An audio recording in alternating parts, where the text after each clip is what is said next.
Good afternoon, everyone, or good morning, or good evening, or it may be the middle of the night for you, depending on how much this topic keeps you up at night. It certainly does for us. So welcome to the Asia Clean Energy Forum. It's looking to be a really exciting week with a whole range of sessions across the whole spectrum of clean energy and focusing this year on how to accelerate low carbon transition in the Asia Pacific region. So today, in this afternoon, we're speaking specifically about the topic of industrial decarbonisation. This is a topic that hasn't had as much attention in the Asia Clean Energy Forum to date, and we're really excited that we can be running a workshop on this topic this year. More specifically, we want to focus on the role of financing and market building, so innovation in financial products, innovation in how to build the markets for low carbon development and for low carbon industrial products.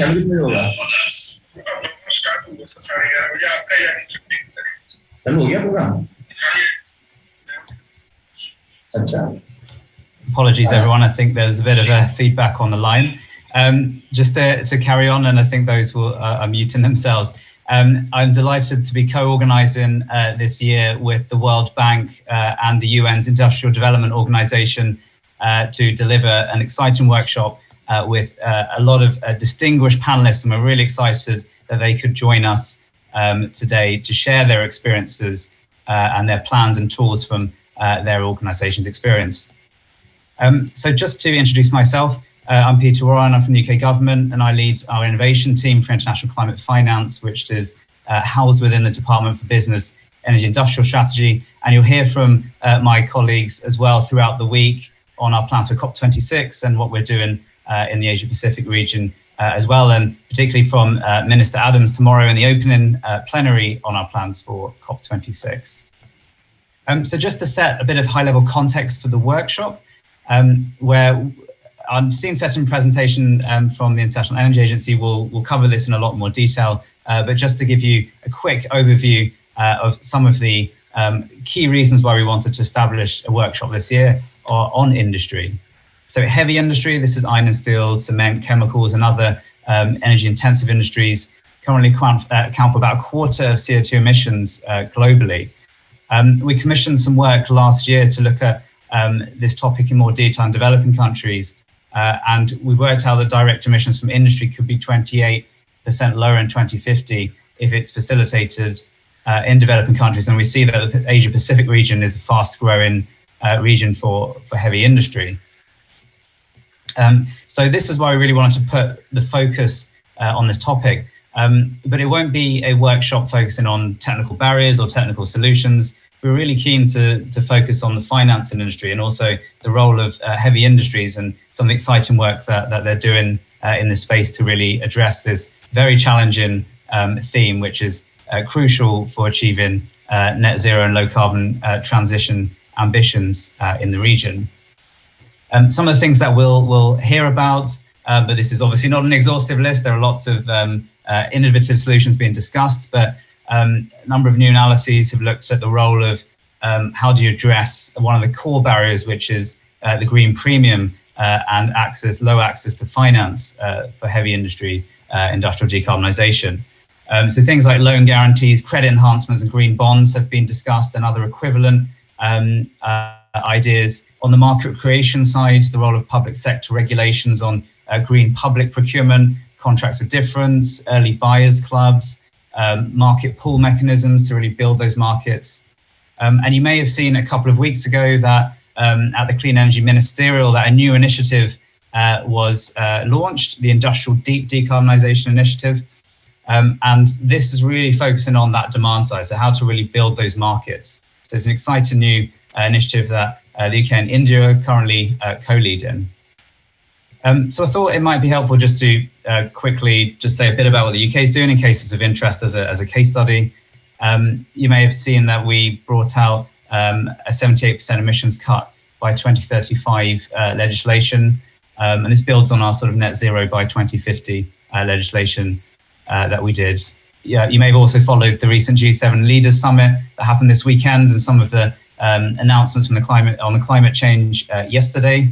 We're obviously hosting COP26, and as I said, you'll hear more from colleagues on that throughout the week. But more specifically on industry, we published an industrial decarbonisation strategy a couple of months ago to look at how UK industry can decarbonise in line with net zero, but whilst remaining competitive, and what that means for UK jobs over the coming decades. We're going to follow that up with a hydrogen strategy, so hopefully that'll be coming out next month.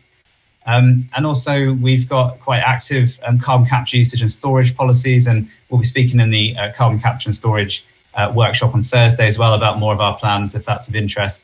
But in summary, the plans in the UK are to develop 2 industrial sites by the mid-2020s and a further 2 by 2030, which is in our 10-point plan for a green industrial revolution.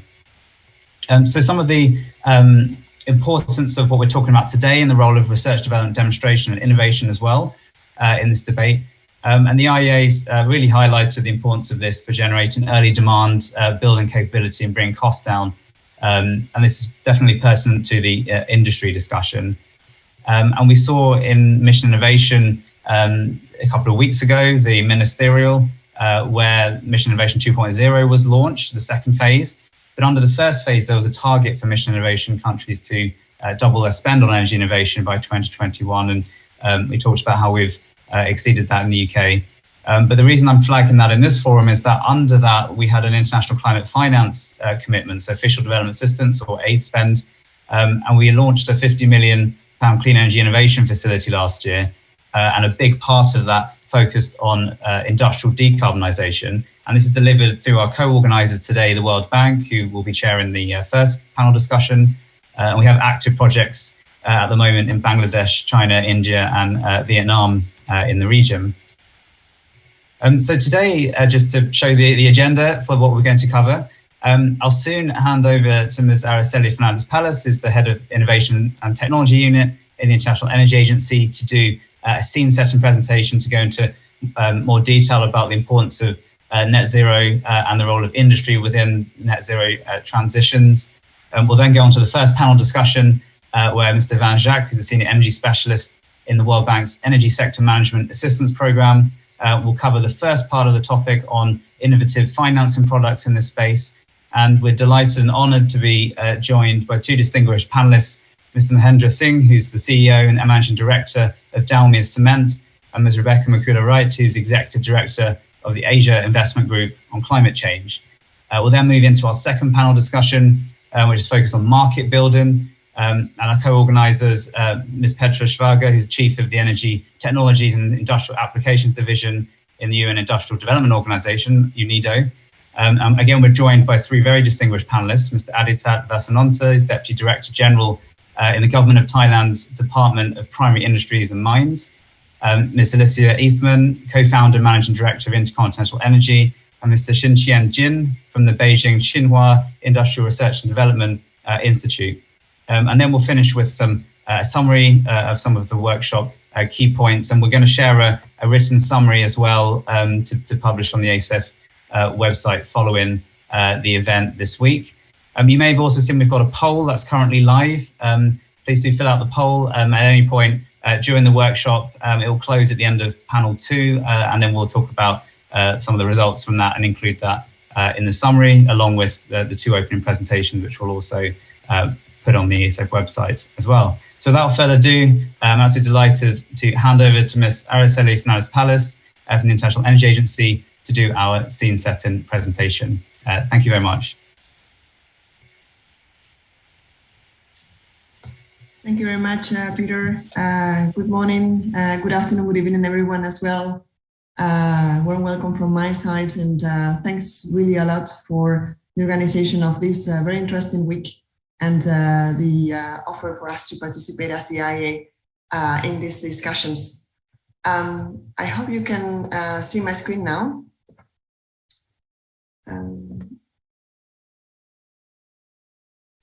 And it's all that good. So just wanted to share some initial thoughts to set a little bit the scene for the discussion that Peter laid out, focusing a little bit on the role of industry that we've explored in our recent global roadmap for net zero emissions, where we explore what the transition could look like for the whole energy sector at the global level to meet that goal.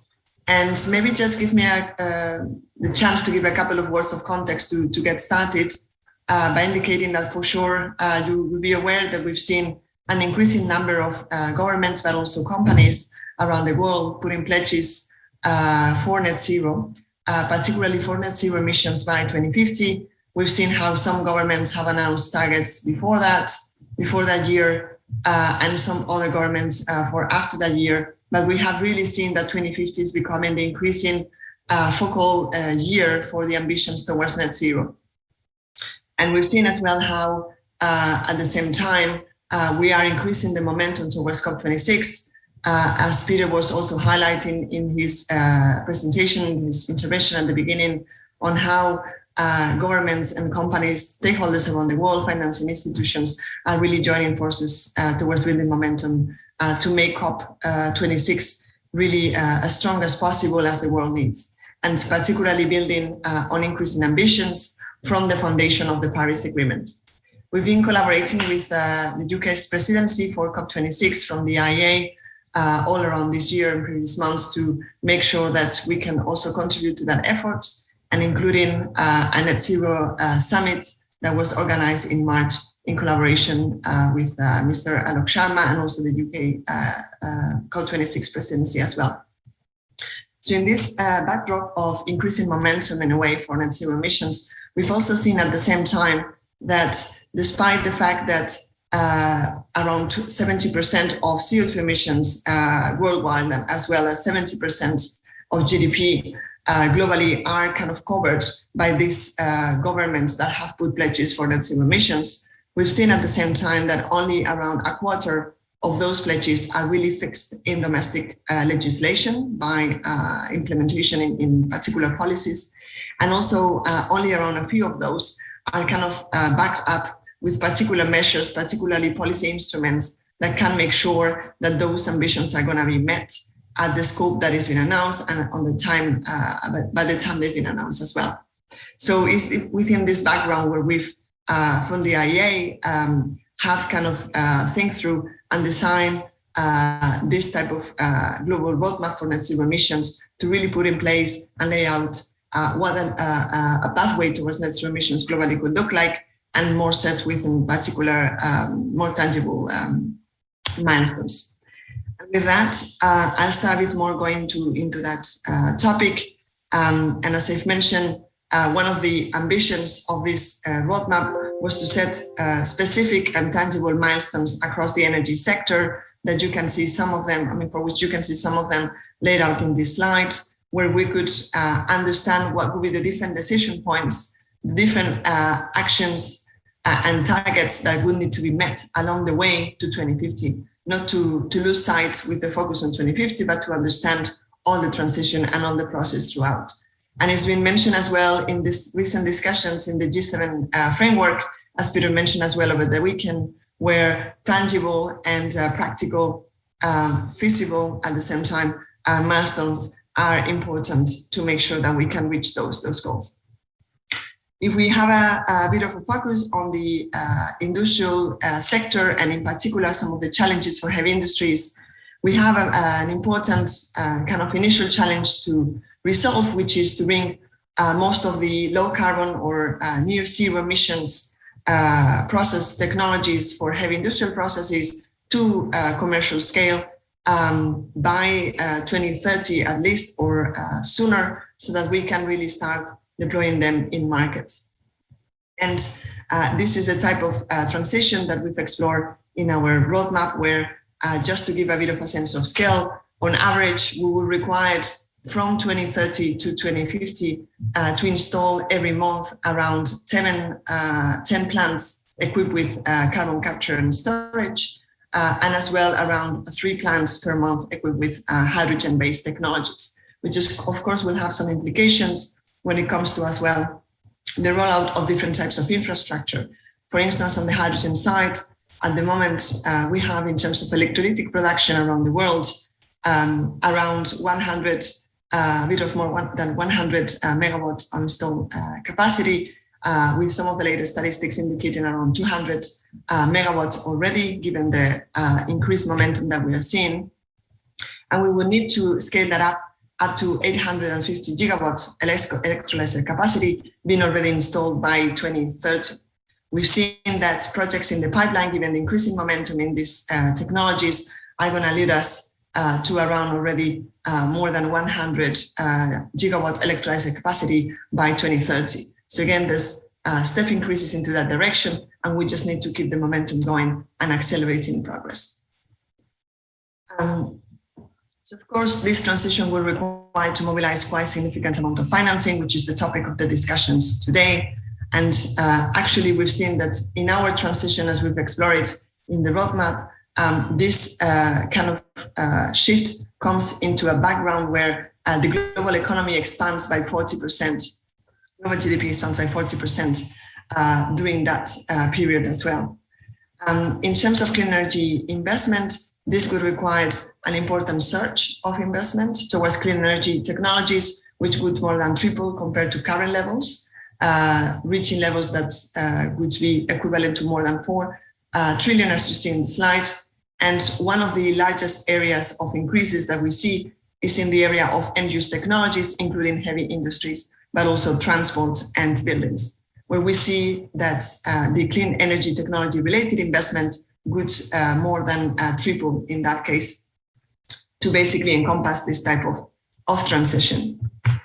Of course, this will require that we need to mobilize more capital towards clean energy technologies, but at the same time, we need to increase as well the energy investment that we see overall, so in energy technologies in general. And most of this capital will come from private sources, but it will be mobilized by policy action to do the adequate regulatory frameworks, to do the right energy reforms as well, and to make sure that the right incentives for markets to change gear towards clean energy technologies will be also put in place. But there will be some direct financing that could be, or direct support that would be also required from governments. And there's 2 particular areas to highlight in this space. One would be to roll out energy infrastructure projects where we will have quite high capital upfront investment, but at the same time, there will be quite a lot of need for good coordination across the different stakeholders involved. And at the same time, there will be as well a particular role from governments to take part in terms of mitigating the investment risks associated with demonstration projects, particularly for technologies that are under development today and that would be essential to ensure that areas such as heavy industry can really operate at low carbon at a low carbon footprint. At the same time, we've also assessed in collaboration with International Monetary Fund what would be the implication of such a surge in clean energy technology investment in this transition. And the estimates were that around 0.04% annual additional GDP growth will be added to the period to 2030 at the global level, which means, to put it more in tangible terms, that by 2030, we would have added an economy equivalent to the Japanese economy today to the global economy, which is not negligible at all. So we've seen important benefits as well on the in net effects on job creation, and again, important benefits for the economy as a whole. One of the aspects to highlight, as has been also framed in the introduction, particularly important for heavy industries, is the role of clean energy technology innovation. We know that technologies that are available today at scale can make major inroads into the emission reductions that we need to implement or to realize by 2030 to put us on track towards net zero by 2050. However, when we analyze the role of different technology areas in terms of emission reductions by 2050, then we see that almost 50% of that will need to come from technologies that today are under development. So they are either at prototype stage or demonstration stage. There are many examples that we could bring forward on this type of technology category. Some of them you can see in the slides displayed at the moment. There's quite a significant concentration of this, particularly in the area of heavy industries, but also long distance transport. Let me just highlight a few, particularly related to heavy industries. We've seen 2 major technology families that will need to be advanced. One is on carbon capture and storage and utilization. One example, for instance, to demonstrate at large scale the integration of carbon capture in cement kilns, which is a sector where we see a critical role for CCUS, but also CCUS technologies have a much broader role to play in this transition by enabling negative emissions, either from direct air capture or from capturing and storing emissions that would come from the combustion of bioenergy sources. There's another technology area of great importance for heavy industries, in particular hydrogen. For instance, we've seen how we are experiencing how technologies such as the production of steel coming from the direct reduction of iron ore through hydrogen completely is being piloted at the moment, with a large prototype test being held in Sweden, and how these technologies will be very important to, again, encompass this type of transition in heavy industries. But this will have knock-on effects in terms of hydrogen supplies as well, that today come pretty much the bulk of hydrogen comes today from fossil fuel sources, and we'll need to demonstrate at scale technologies and routes that can enable hydrogen supply that will come from sustainable sources such as electricity, low carbon electricity, through electrolytic routes, but also carbon capture and storage integrated with hydrogen producing solutions. So again, a very important role to play for clean energy technologies, and in particular for clean energy innovation, to make sure that we have the right solutions in place. In this type of transition, what we've seen is that we will need to accelerate the pace of technology development that we've seen in the past history of energy technologies. We need to compress the time and the cycle from first prototype to market introduction of these technologies by around 20% from what we've seen as the fastest examples in energy technology recent history. And that is done by really a major, let's say, concerted efforts from governments to make sure that learnings and technologies that are developed can be transferred effectively across different regions, and demonstration projects can be put in place in an effective manner and can be really building on each other in terms of experience gained. There will be a major, let's say, acceleration of this type of demonstration projects to 2030 to make sure that all these technologies can come into market as soon as possible. We've estimated that we're required globally to mobilize around $90 billion from now to 2030 to accommodate these demonstration projects, whereas we've estimated that roughly today around $25 billion have budgeted already or are budgeted already by governments for this purpose. So again, a need for mobilizing capital in this direction to make sure we can meet our goals. If we think a little bit more from this type of challenge in terms of what it implies for heavy industries, there's a couple of particular challenges that make this sector particularly difficult in a way in terms of reducing emissions. Just mentioning briefly a couple of them.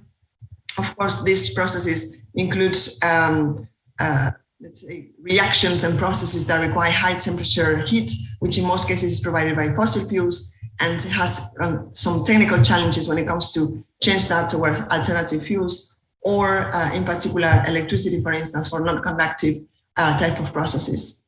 There are other processes as well that produces inherently process emissions, which basically come from carbon that is released from raw materials that are used in these processes today.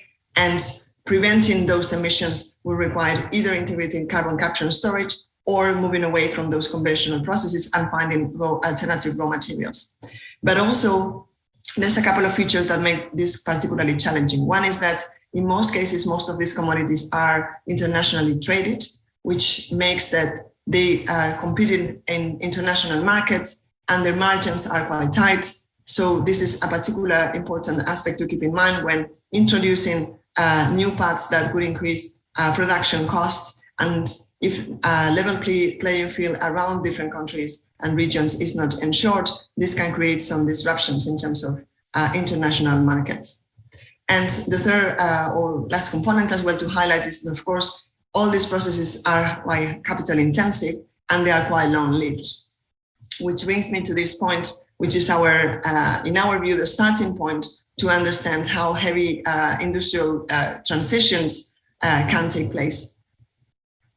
And that is by understanding what is the current existing stock in terms of average age, how this particular stock, in this case, we're showing an example of the iron steel sector, where we could understand what is the average age of these facilities across different regions for the most energy intensive, let's say, assets within those within that sector.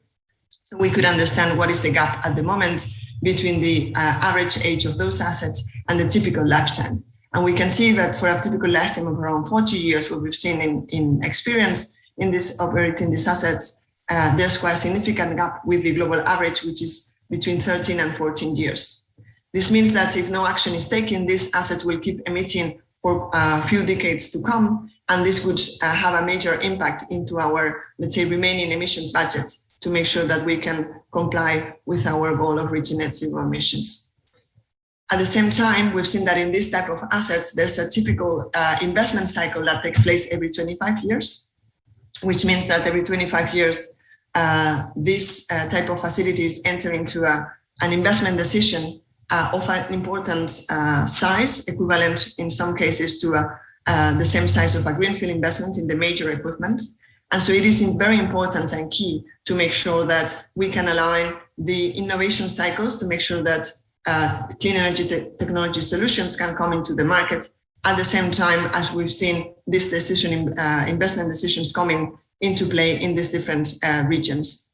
Of course, these assets can be turned into clean energy solutions, either by integrating carbon capture and storage or looking into alternative fuels that could be integrated, or they could be adapted as well towards clean energy technology solutions. In some cases, more for inefficient and older facilities, they could be as well phased out.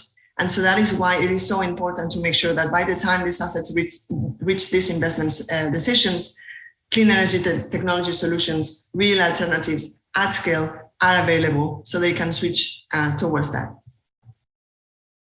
The other point I just wanted to then conclude my intervention with that is that, of course, just wanted to emphasize that for heavy industries, as for many other areas in the energy sector, but in particular for heavy industries, we need a quite wide array of solutions to make sure that we can reach near zero emissions in heavy industry, and we can contribute to this goal of reaching net zero emissions by 2050. And there's a couple of particular areas of importance, as I've mentioned, which are carbon capture and storage and utilization, and hydrogen, which overall contribute with around half of the emissions that will be required from the heavy industrial sector for this goal.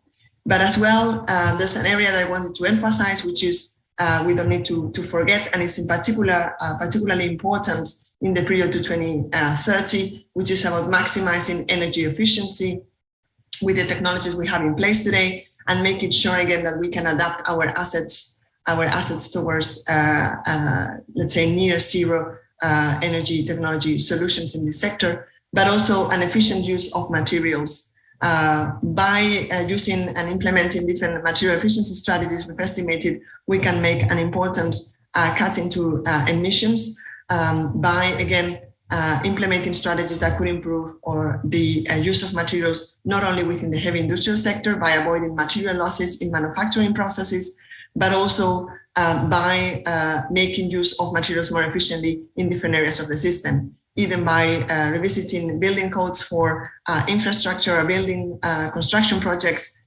but also, for instance, by lightweighting different types of vehicles so that we can make sure, again, that we make the most effective use of materials across the board.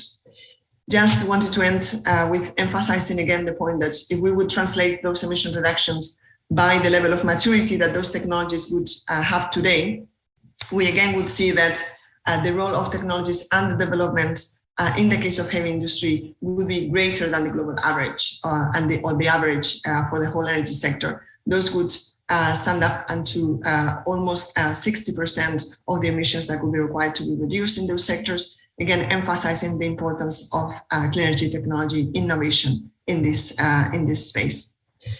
And just let me conclude by indicating that from the IEA, we certainly remain at disposal of governments, companies, but also decision makers and stakeholders to really support the transition towards net zero emissions, and really to as well support and inform the roadmaps and transitions towards net zero emissions, the strategies that have been put in place by different governments at the domestic, let's say, and regional level, as well as by different sectors to make sure that we can all work towards this transition. So with that, let me end it here. Thanks a lot again for the invitation, and very interesting to follow the discussion as well. Thank you very much. Thank you, Araceli, for an excellent scene-setting presentation. That's really hit exactly what we wanted to cover in this workshop, and set the scene really nicely. And thank you very much for joining. Lots of food for thought there on the importance of energy investment, policy incentives, this hard-hitting fact about almost 50% of tech is not at the commercial scale yet, and how do we accelerate that and learn lessons from other technologies. But without further ado, I'd like to hand over to Ivan Jack, who's going to chair our first panel discussion on innovative financing products, industrial decarbonisation. So over to you, Ivan. Thank you, Peter. Good morning, good afternoon. It is a pleasure to moderate this session where we'll discuss the critical enabler to reach the Paris Agreement goals. So from the presentation that Araceli just made, I think it is quite clear by now that without the decarbonization of the industrial sector, particularly of heavy industries in Asia, the world will not reach its climate goals. And this will require investments of billions of dollars per year for many decades, including in technologies that are still in early stages of development. And we know that the availability of capital is not the main issue, but rather the key questions are who and how will we finance this transition? So in this panel, we will discuss these questions, particularly from the perspective of innovative financing. And for this, we have two distinguished speakers. Ms. Rebecca Mikula-Wright has been Executive Director of the Asia Investor Group on Climate Change since it was launched as a member organization in 2016. She has worked in climate change, sustainability, and investment banking for over 20 years in Hong Kong, Europe, and Australia. And our second panelist is Mr. Mahendra Singhi, who is Managing Director and CEO of Dalmia Cement, a prominent cement manufacturing group in India, internationally recognized for its sustainability, including having one of the lowest carbon footprints in cement globally. Mr. Singhi has more than 40 years of work experience in the cement sector, leading companies and representing the cement sector both in India and internationally. I encourage you to see the full bios of Mrs. Mikula-Wright and Mr. Singhi on the ESF website. So let's jump to the questions. And I would like to start the discussion with you, Mr. Singhi. So Dalmia Cement follows the philosophy that clean and green is profitable and sustainable, and has committed to becoming a carbon negative company by 2040. Can you please tell us, how are you going to reach this very ambitious goal? And particularly, how are you going to finance it? Are current financial instruments from the public and private sectors enough? And if not, what innovations are needed? Mr. Singhi. Thanks, Mr. Ivan. Happy morning and happy afternoon to everyone, and namaskar. Friends, it's a great opportunity to share our thoughts, and not thoughts from cement sector, but thoughts of the industry. I would say when Madam Araceli has said that decarbonization of industries must to reach to net zero, I would little bit rephrase. I would say sustainable finance is must for decarbonizing the industry. That's the first funda which we must accept, that sustainable finance is required. Now from Dalmia Cement point of view, I would like to say that we always had focused on all stakeholders. It was just not on the shareholder, not on the profitability, but globe as a whole, including all stakeholders. And that led us to make a philosophy of clean and green is profitable and sustainable. And we worked on it since last more than 8 years.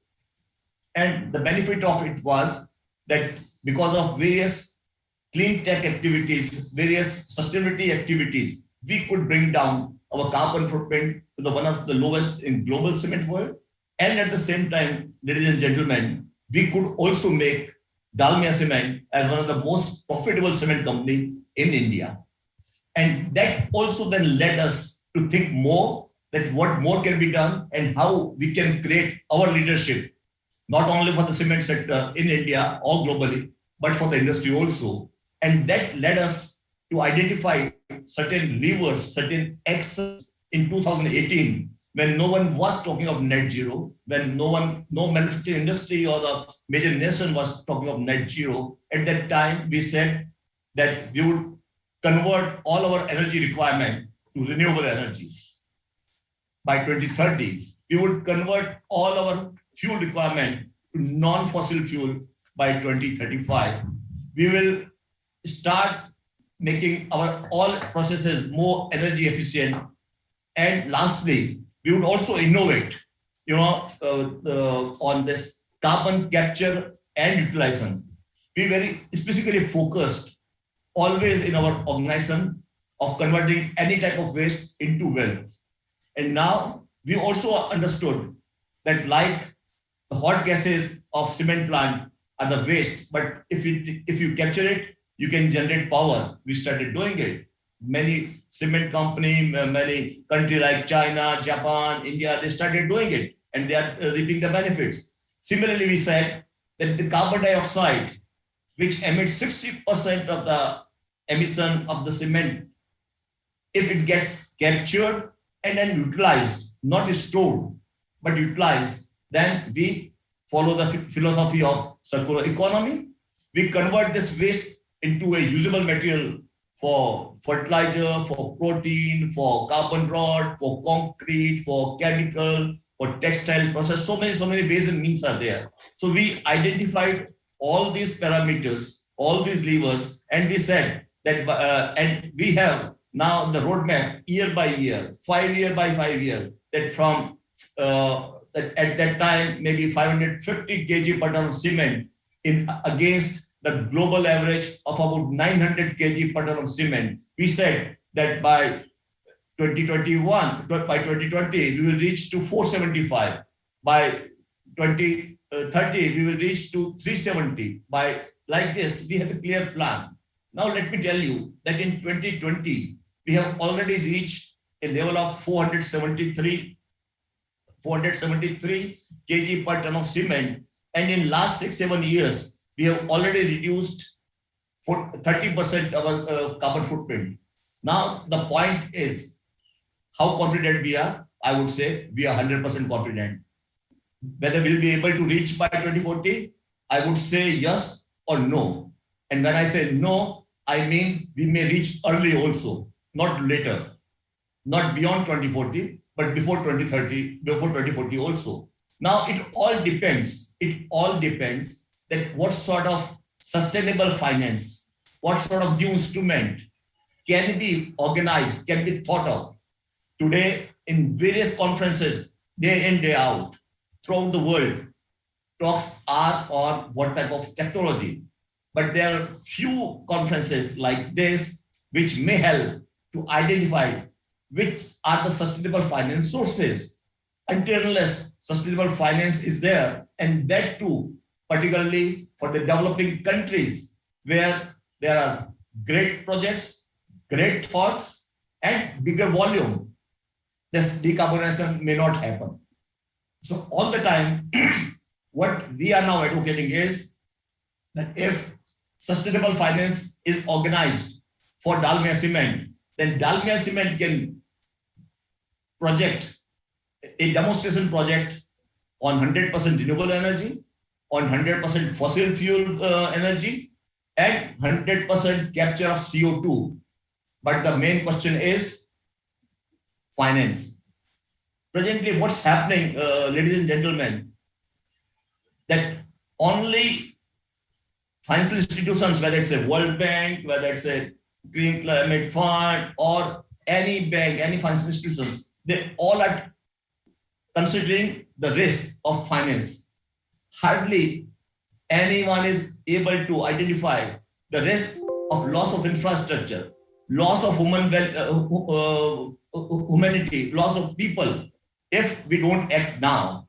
So the point is, actions are required now to create sustainable finance. And now what can be those sustainable finance? Let me come straight to that. And that can be one, the green grant. And when I say green grant, it means that let the certain countries, developed countries like United States, who have come out with the Climate Finance Action Plan, UK, or any other group, whether G7 or G20, whatever it may be, let them come out and create certain demonstration project for cement, for steel, for aluminum, for textile, that yes, and that too in a developing country, that too in countries like India, maybe Indonesia, maybe Bangladesh, or any other country. And for everyone's information, let me highlight that when under Kyoto Protocol, clean development mechanism was there, a lot of such actions were taken, a lot of projects were financed by that CDM projects, and including in India, including in cement sector, there were great efforts and great actions to bring down the carbon footprints. And that's why Indian cement sector today is one of the most advanced and cement sector globally in terms of either productivity or in terms of carbon footprints. So what I would say that let this meeting and later on can come forward that yes, this is the funds which we will give to Dalmia Cement, and let us take this together. I have the plan that if $1 billion is organized along with Dalmia Cement, then we can prepone our fossil-free usage of energy as well as the renewable power. By 2030, it can be advanced. Otherwise, we have a plan that on our own also, with the support of normal financial debts, etc., we would like to execute. And on last point on this is that on carbon capture, let us understand this as a vaccine for climate crisis, because it's just not for cement. It is for power sector, it is for steel sector, it is for many sectors. So until and unless some vaccination drive is done globally, like what we heard yesterday or day before yesterday, that the one globe, one health. So in climate also, let it be understood that how this can be done. And once it is done, I am sure people will have good faith of net zero carbon of 2050. Otherwise, at many levels, it's being talked about that yes, we have still 30 years to go. Let us see what to do. But as far as we are concerned, but at the same time, we are concerned, we have to act now. We are acting now. Thank you, Mr. Singhi. Mrs. Mikula writes, we have heard from Mr. Singhi that the needs from the industry. So how can Asian investors respond to the financing needs of Asian industries that want to decarbonize? And in turn, what would investors require to make climate investments an attractive business, reducing risks and enhancing returns? And can you please highlight cases where innovative financing has been used in Asia? Thanks very much, Ivan. Thank you, everyone. Great to be with you here today. And also, Mr. Singh, pleasure to hear about your example of what you're doing with your company. Firstly, I'd like to acknowledge the traditional owners of the land on which I speak to you today, the Gadigal people of the Eora Nation, acknowledging their elders past, present and emerging. But just to come back to your question, Ivan, I guess there's a few levels to answer this. So I guess Asian investors can respond to these financing needs by having a really clear understanding of the transition the company is planning for. And in order to do this, the transparency through the disclosure of climate risk is really critical for investors to be able to be supportive of companies' plans, including their capital expenditures, for example, where such capital is clearly directed towards projects that are aligned to the trajectory of the emissions reductions required. And investors, we need to keep in mind that investors have a fiduciary duty to their clients and or their beneficiaries to protect their returns. And we're seeing that investors in the region are becoming a lot more sophisticated in how they identify and avoid potential stranded assets. And they're collaborating with their peers to understand some of the lessons that can be learnt in markets and how they bring them back to Asia for example, with their engagement with companies. And I think we've just heard a fantastic example from Dalmia Cement, where clear targets, the clear business plan, and where these targets are exceeded, and the profitability that the company sees. It's these types of examples that we need to share across the sector and take to other peers as investors engage with other within the Asia market, but in other regions as well. We need to take sort of the best approaches that we have and that we know of to assist the industry. And investors are doing this on their side by engaging with some of these hard to abate companies through Climate Action 100 Plus that some of you may have heard of, which is the world's largest corporate climate engagement initiative, with over 500 investors who represent over 57 trillion in assets under management. And the results we're achieving with some of these larger companies, will have a flow-on effect within the sector. And investors are digging into the detail of what those company transition plans look like. And as I mentioned, what is the CapEx that's going into that transition? Because that is arguably one of the clearest ways that we get that idea of where that company is putting its, plans to put its money in its R&D. We heard from the IEA before that so much needs to go into this space to enable this transition. And we are crowding in more investors from the Asia region to engage with companies on these climate issues. And in turn, companies should be prepared to respond with the appropriate level of granularity of detail around their business transition plans, so that investors have the confidence in them as a company over the longer term, that they can continue to provide the companies with capital to continue to enable that company to be able to transition. And I think the other thing that investors can provide to some of these companies is, being very practical partners, sharing examples from other markets, as I've mentioned, but investors are also helping companies to build capacity around some of these developments, which is, we're moving with very fast-moving pace at the moment, with how things are moving on the climate front, and obviously the release of the, very welcome IEA scenarios are additionally another step up in assisting that clarity of transition, what's possible, and again, that focus and that necessary focus on the 2030 targets and what has to happen in this critical decade. And investors are asking companies, you might have a 2050 net zero plan, which is fantastic, but what's your 2025 targets, your 2030 targets? Because if you don't have that in place, and then the annual progress against those targets, then the 2050 target is going to be without, beyond reach. Investors are benchmarking these companies against a new net zero company benchmark that was released by the Climate Action 100 Plus initiative, which again is encouraging transparency, competition, and good practice. But I guess the other side, there's obviously necessarily a lot of focus on the supply side and the emissions reductions, but investors are also recognising that need to engage with that demand side, companies to also bring about this change as well. That demand obviously needs to be clear for these low emissions products, to provide those necessary signals for the companies to shift. So investors can work on both sides of that. But I've talked a little bit about investor collaboration, but also it's really important for the industry itself to collaborate and influenced by their own, industry associations to develop these solutions to decarbonise as a sector. And this can also help speed up the transition. We're also working on sector decarbonisation pathways, again through climate action, but that can be more broadly utilised in due course. And again, that transparency around what's happening in that transition, but investors are sort of skilling themselves up and becoming more sophisticated so they understand what the companies are trying to go through. And really, companies should treat this as an opportunity to partner with investors, partner with the capital that can help them deliver on this transition. And I'm sure many of you're familiar with the task force on climate-related financial disclosure, the reporting framework, which investors are very clearly asking companies to demonstrate their disclosure through that global framework. I've mentioned, I guess, the balance of this, but just to come back to sort of the making these climate investments, attractive. Investors are looking to optimise their portfolios, increase their allocations to climate solutions, looking into less familiar asset classes that they may not have been traditionally sort of as comfortable with.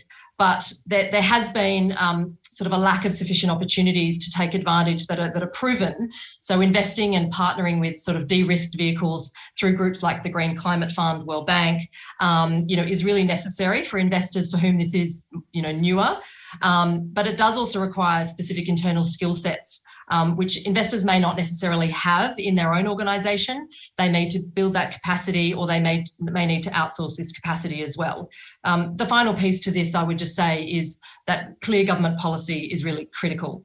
We've just released a global investment statement to governments ahead of the G7 last week, with a record number of investors asking for the removal of fossil fuel subsidies, mandatory and good disclosure pathways. And so these regulatory and policy environments are critical to enable the confidence, to give investors the confidence to invest in that transition, and that they're going to have that support from those particular markets. A particular example in Asia, one of our members, Amundi, worked with the Asian Infrastructure Investment Bank to develop a climate investment framework that considers the exposure to climate investment risks and opportunities from an issuer's entire balance sheet. And this framework allows investors to measure the issuer performance against 3 key objectives of the Paris Agreement, and those that are performing well against the objectives, and also some issuers who are moving in the right direction. And the AIIB is using their own portfolio to test and model how this framework can work to help, again, build that capacity of investors and issuers on sort of both sides. But I'll leave it there for now. Thanks, Ivan. Perfect. Thank you, Rebecca. And there's an interesting question. And just in 1 minute, Rebecca, the question is from Alan. And he says, in your perspective, how can small-scale financial institutions in the developing countries contribute and help small and medium enterprises to start entrepreneurial activities which involve green finance? So in 1 minute.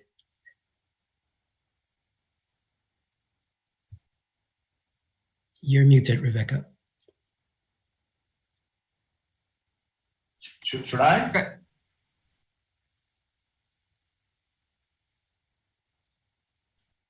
So I would say that financial institutions, whether it's small or medium, they can play a very important role by accepting that and becoming partner of the risk.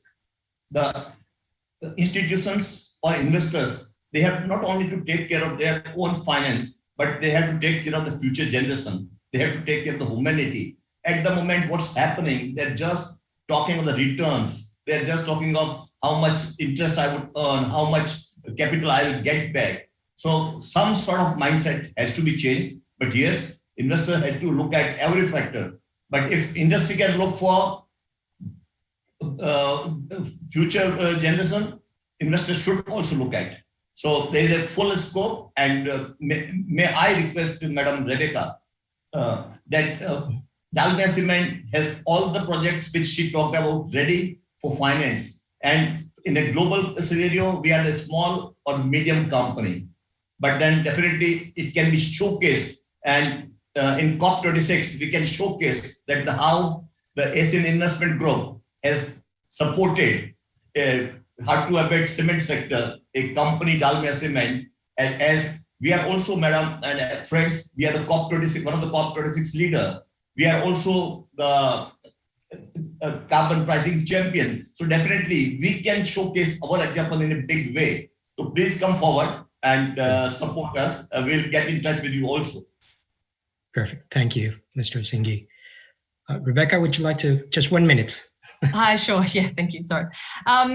Yeah, so I think, I think that's a great example, and there are a lot of good examples of where, small financial institutions have made like sustainability-linked loans that have reduced interest rates to achieve sustainable outcomes, and we can also apply this to obviously to climate outcomes and emissions reductions as well.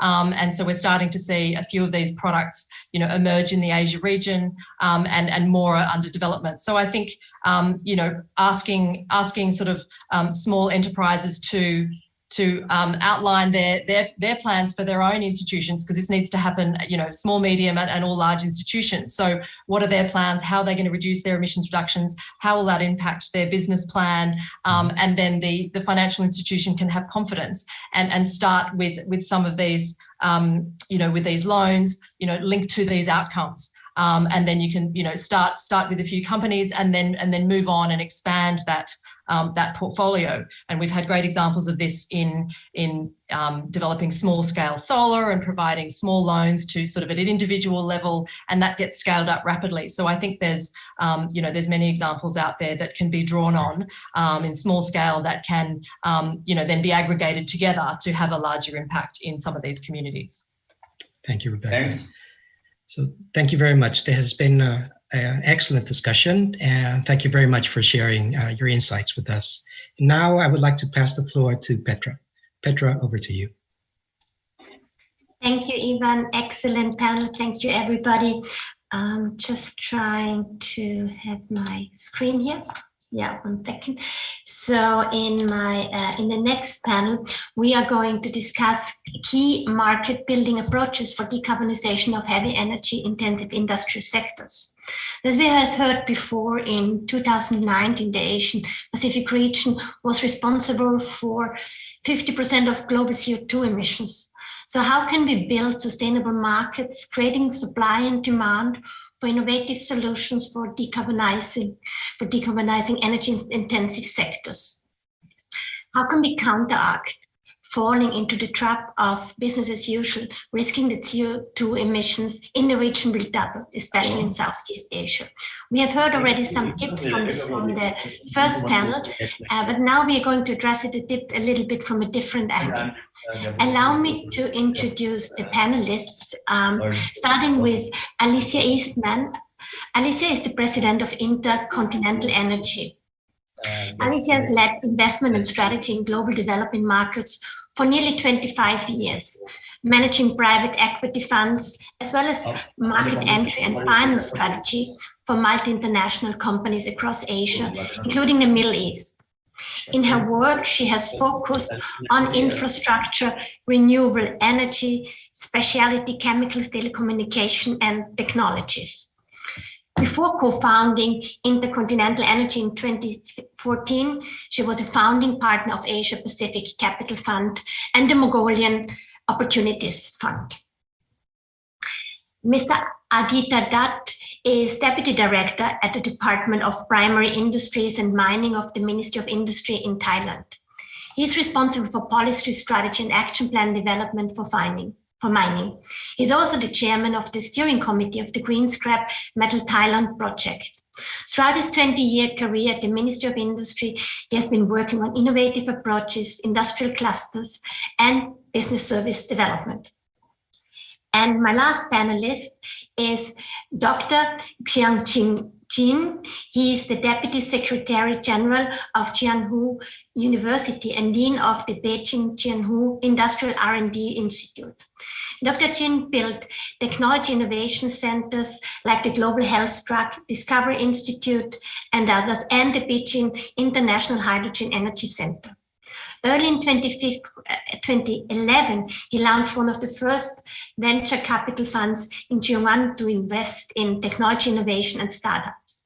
He won the title of Pioneer of Times at the Beijing Startup Incubator's 20th anniversary conference.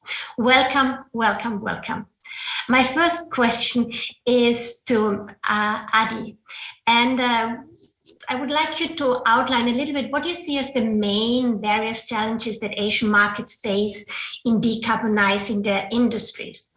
And what do you consider as key policies and instruments to stimulate favorable markets for decarbonization of hard-to-abate sectors?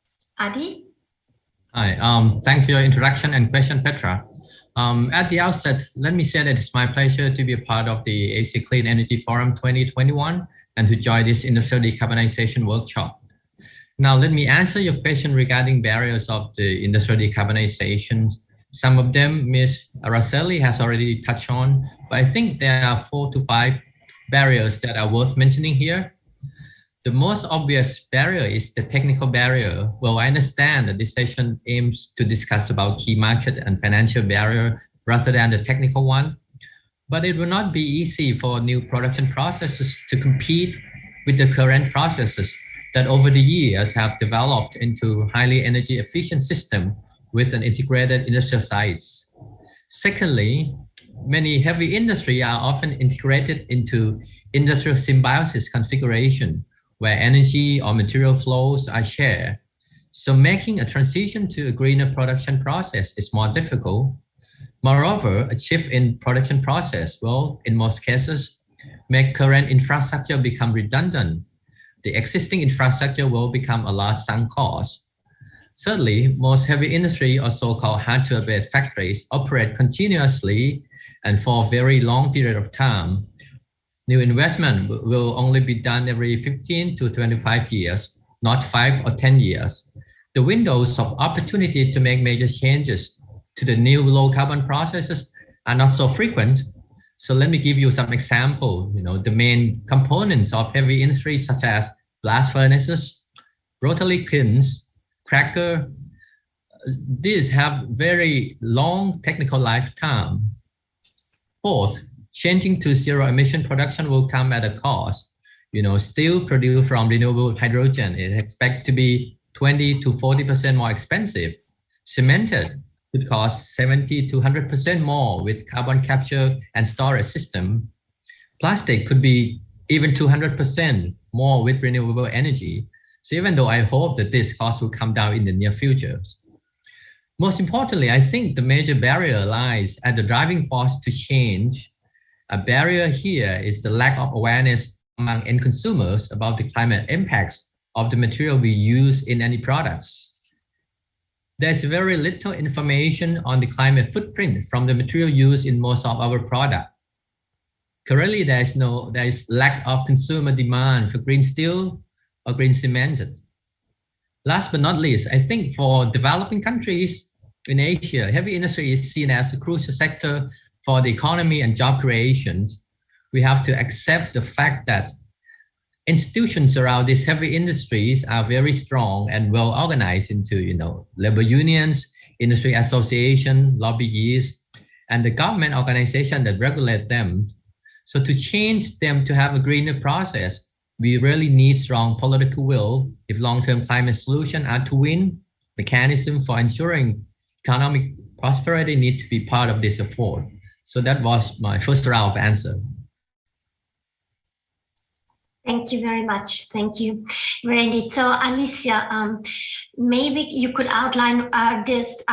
What do you think are driving forces for markets from a technology provider point of view, and also outline a bit the challenges that you're facing? Thank you. Please unmute yourself. That would help. Thanks, Petra. Thanks for having me on the panel. I'm excited to be here today. As you know, we are a producer of green hydrogen and green ammonia, one of the largest in the world. We have the Asian Renewable Energy Hub, which is a 26 gigawatt project in Australia. And we just announced another 25 gigawatt project in Oman. We have several more in the pipeline. One of the reasons that we have chosen to build such large projects is because scale will help us reach a price that is more feasible for many of these different markets. We actually, on the technology side, interestingly, we are not really using any new technology. So all of our projects use wind and solar. They're quite well known, I think, by now. They've been dropping in price for a long time.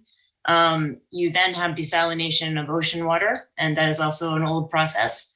You then have electrolysis. It's a 100-year-old process. So it is not new. It is just not yet at scale. And there are new developments that could be better technologies potentially, but ultimately that electrolysis really just needs scaling to get the prices to drop. And all of the electrolysis companies manufacturing have announced that they're cutting their prices by 70% and more. And then if you want to ship hydrogen, you can either drop it to negative 253 degrees Celsius, which is quite expensive and a big use of your energy, or you can wrap it in nitrogen from the air, and then it becomes ammonia.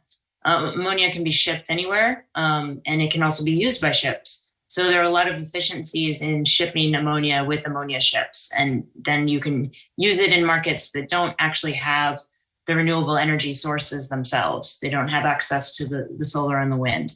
So we're seeing that the biggest, I would say the biggest opportunity for our industry is to much in the way that LNG formed.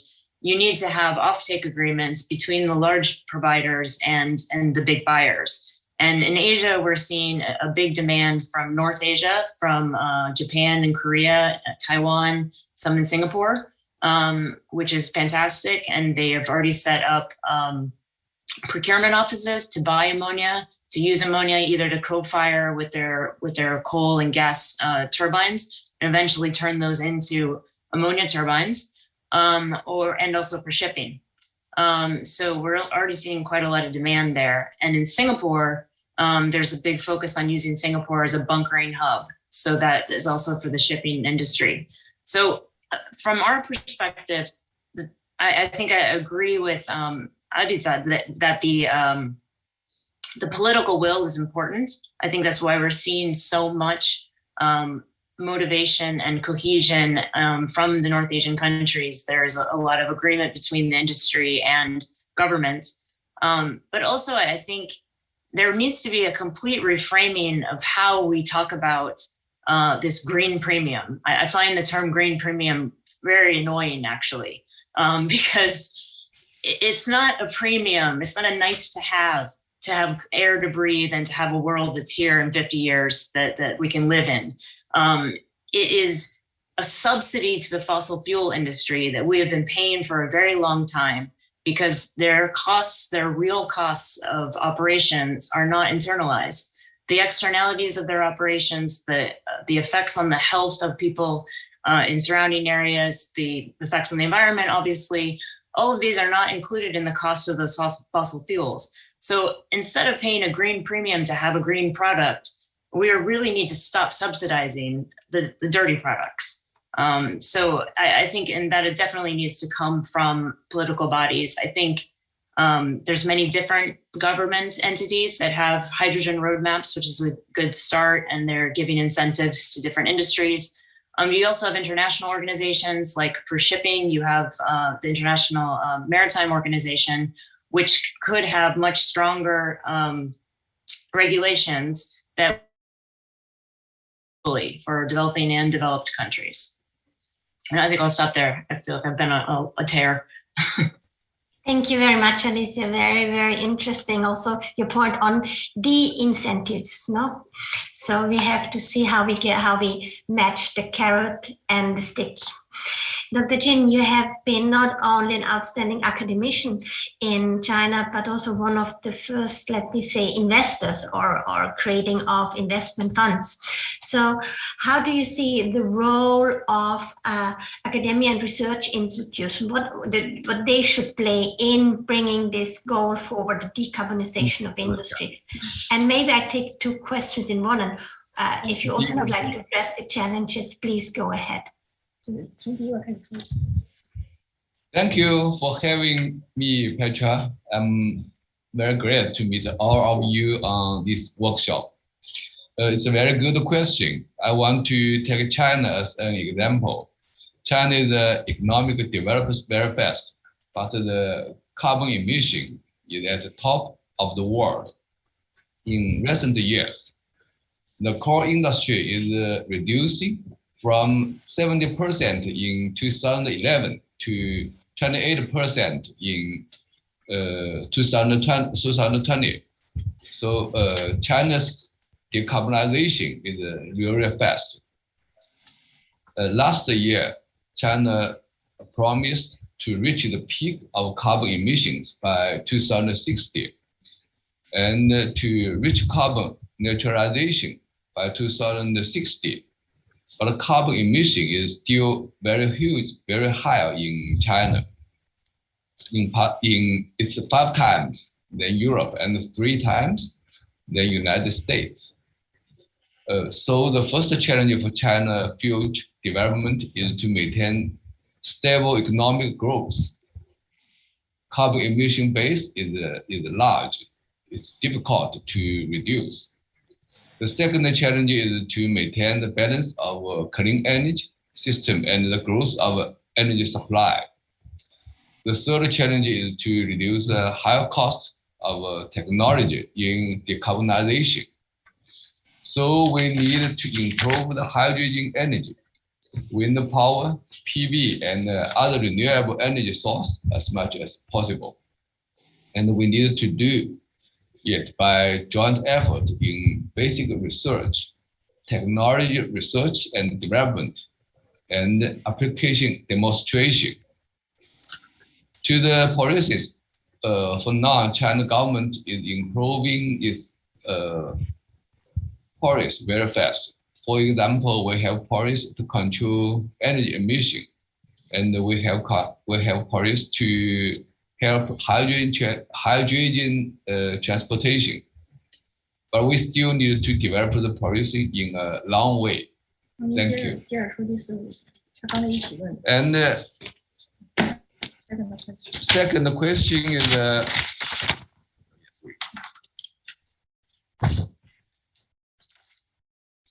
and the second question, so maybe I want to introduce my institute. My institute is a joint institute established by Beijing government and Tsinghua University. We focus on building technology innovation center. It's like a bridge between science, technology, and industry. For example, we have successfully built a global health drug discovery institute. It's cooperated with Gates Foundation. Recently, we cooperated with UNIDO and the Beijing municipal government, jointly initiated the International Hydrogen Energy Center. It's a non-profit technology innovation center in the field of hydrogen energy. It will focus on the 4 industry chain of hydrogen energy and will build an innovation system with basic research, technology, R&D, and industry enterprises. It will be the world's hydrogen commercial demo. For example, we have set up a project in Zhangjiakou city. It's to support the 2022 Winter Olympic Games.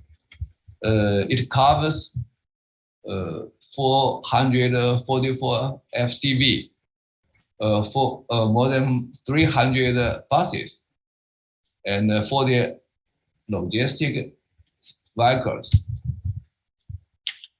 It's a relatively big number in China. Hydrogen fuel cell logistic vehicle demo will be operated in Daxing, Beijing, and we have operated a world's largest hydrogen refueling station with 4.8 tons hydrogen per day capacity in Beijing. And we also built a world's largest demo of renewable hydrogen production in Baotou, Inner Mongolia.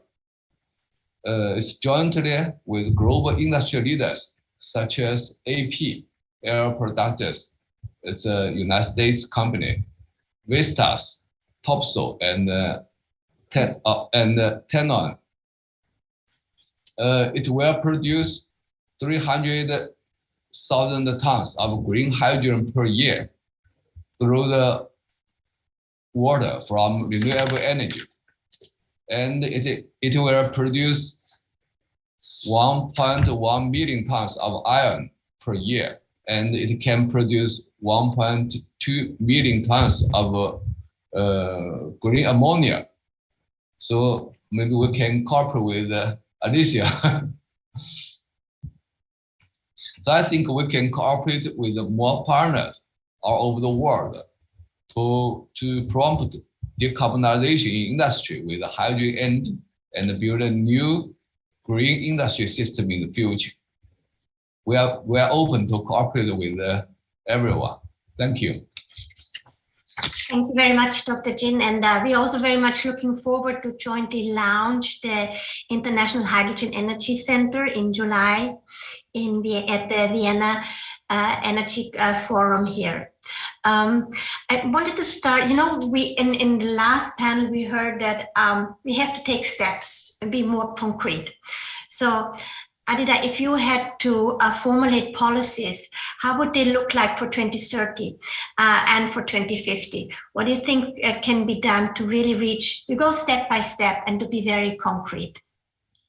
Thanks, Petra. I think there are a number of policies that are key to the successful industrial decarbonization. First, political will. Like I said, government must have a clear policy at the highest policy level on climate change. Many developed countries have pledged 2050 as its deadline for net zero greenhouse gas emission. That's a precondition. If any government is clear on the target and timeline, private sector will see the market opportunities and likely to move toward that direction. Equally important is the collaboration across government levels and organizations. In many countries, including Thailand, we face the problem of collaboration and integration among public agencies. In many cases, fighting against climate change is in the national agenda, but at subnational level, regional or even municipality level, these policies sometimes are not well appreciated. The point is that in order for decarbonization action to be effective, government at all levels must collaborate in drafting sensible rules and facilitate the proper action and implementation. Now let me talk about the instruments or tools for climate change policy, for industrial decarbonization policy. There are a set of tools the policymaker use to stimulate change. For example, to encourage research and development, grant funding or public-private co-funding are usually provided. To promote demand, public procurement is often used. In Thailand, green product will get handicap or special track of public procurement. Many governments use standard and regulation to promote greener production. I can give you one example that we use standard and regulation to encourage steel manufacturers in Thailand to make their production process cleaner. Last year, Thai government announced that it would not allow new steel factory to be set up in Thailand for the next 5 years. No new or expansion of steel factory for a certain period of time. So this way, local steelmakers don't have to worry about any new competitor.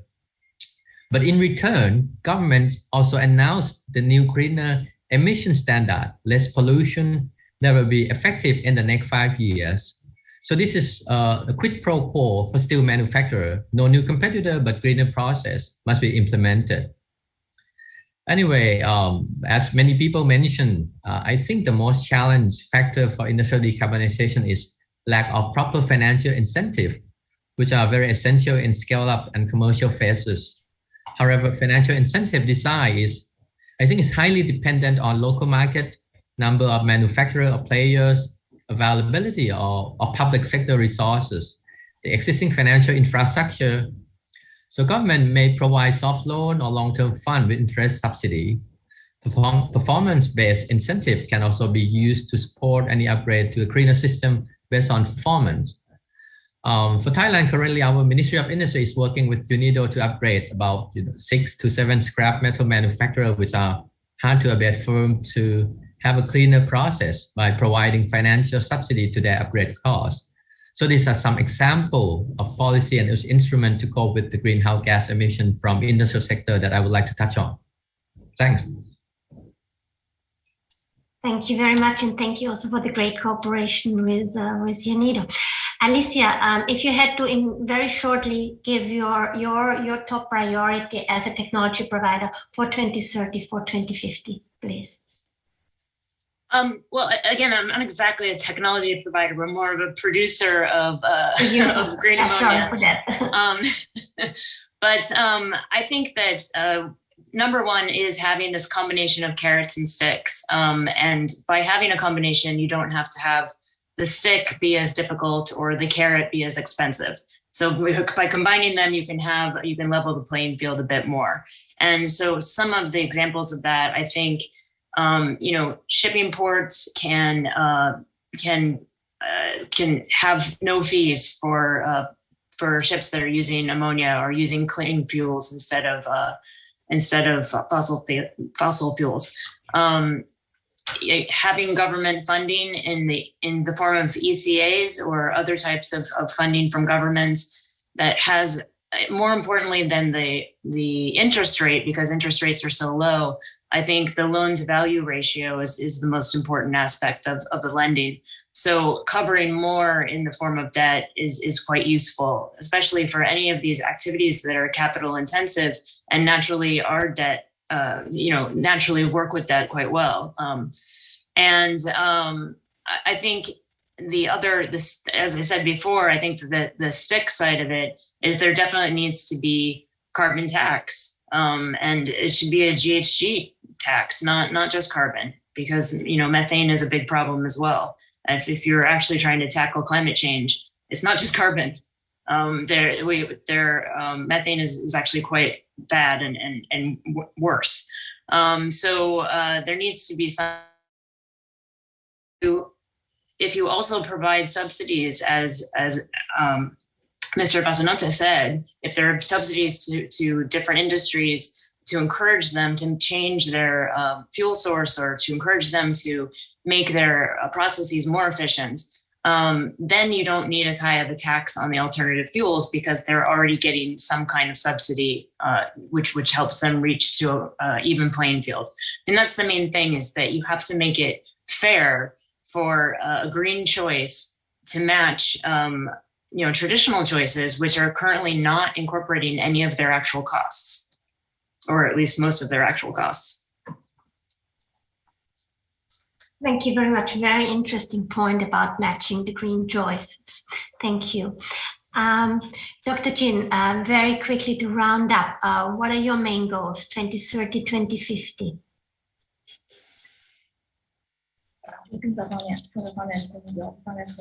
Yeah, our goal is to provide technologies for the carbon emission reduce. And I think from the Chinese practice, we think from the permissive, two policy is very important. One is the permissions.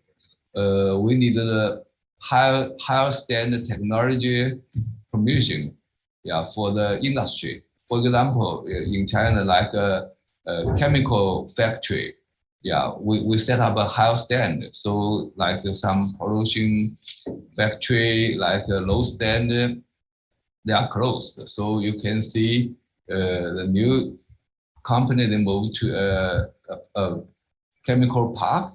So they go very well. And we can reduce the carbon emission and also control the pollution. The second is, I think, provide a subsidy. It's very important for some new technology at the beginning. For example, like a hydrogen vehicle buses, like the logistic truck. First is the government provide the support. They can cut down the cost for new product. Also, we'll give them more road ride. For example, like the logistic truck, only after 10 o'clock p.m. they can go to the urban. But for new energy truck, they can work 20 hours a day. So it's very useful. Thank you. Thank you very much. Thank you. And with this, I would like to close the panel and give back to Peter. Thank you very much for the interesting discussion, and very much looking forward to work with all of you in the future. Thank you so much. Great, thank you, Petra, and to our panelists, and also to Ivan and the panelists in the first panel. It's been a really great workshop, and we've heard some really interesting insights and experiences as well from different companies, some of the barriers, but also some of the solutions that are really important in the region as well. Now, just before I tried to do a workshop summary. We'll try my best. We've had a lot of really good interactions here, and we'll do a short written summary, as I said at the start, that we'll publish on the ACEF website. And I know there have been some questions about the slides, and we will put the slides from the first two presentations up on the ACEF website as well. But I also just want to quickly flag that we had a poll at the start, and you should be able to see there live on the screen about which two stakeholder groups you believe to have the most role to play in developing innovative financing products and markets for decarbonising heavy industry in Asia Pacific. And the audience is neck and neck on private businesses and national governments as the two that have come out most strongly from the poll, which is really interesting to see. I've just seen it's changed slightly just as I spoke. I don't know if that changed anything.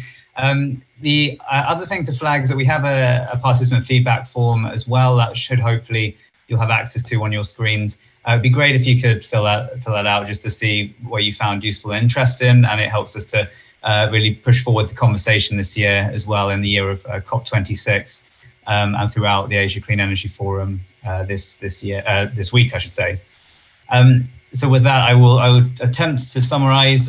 We have a lot of notes, so I will try my best. But we heard in our scene setting presentation about the importance of investment, but also policy incentives for infrastructure, but also the role of coordination. Also the point that's come up actually throughout the panels, but particularly in our scene setting presentation about how there is a lot of technology that's not yet at the commercialized stage. So about 48%. It still needs to be accelerated towards commercialization to 2030 as quickly as possible. And we heard from our panelists as well about the importance of scaling technology that is already available, that's being used in the hydrogen industry, for example, and trying to really push that forward at scale. We also heard about the importance of sort of tight margins in some industrial subsectors and what we can do about the long-term infrastructure needs there from a financing perspective. In panel one, we then looked at the role of things like climate risk disclosure and the disclosure of what companies are doing as well, in terms of trying to get almost a data set as well to be able to understand where the gaps are and what's actually been done at the moment. We heard about the really great experiences from Dalmia Cement as well, and their targets to 2030, also 2040 was mentioned. A common theme that's coming up is the role of carbon capture, usage and storage, and hydrogen as two technological solutions, but also to quote Mr. Singhi, CCUS as a vaccine for the climate crisis is something that could be considered. I think that's an excellent quote. But also the importance of circular economy approaches that came out, and the use of CO2 once it's captured to sort of make the business case. We also looked at something that's come across the panels actually, is the importance of demonstration projects. So trying to get some of this earlier stage tech demonstrated at scale in the region as well can really help there. We also looked at the importance of capex going into transition as a good indicator of what companies are doing. That links to the earlier point about climate risk disclosure. Lots of important things said about the demand side and the importance of that, and partnering with de-risking facilities like the Green Climate Fund and others to try and bring that down, the risks down. We also heard about the importance of clear government policy, and moving into panel two to summarize some of the policy discussions there.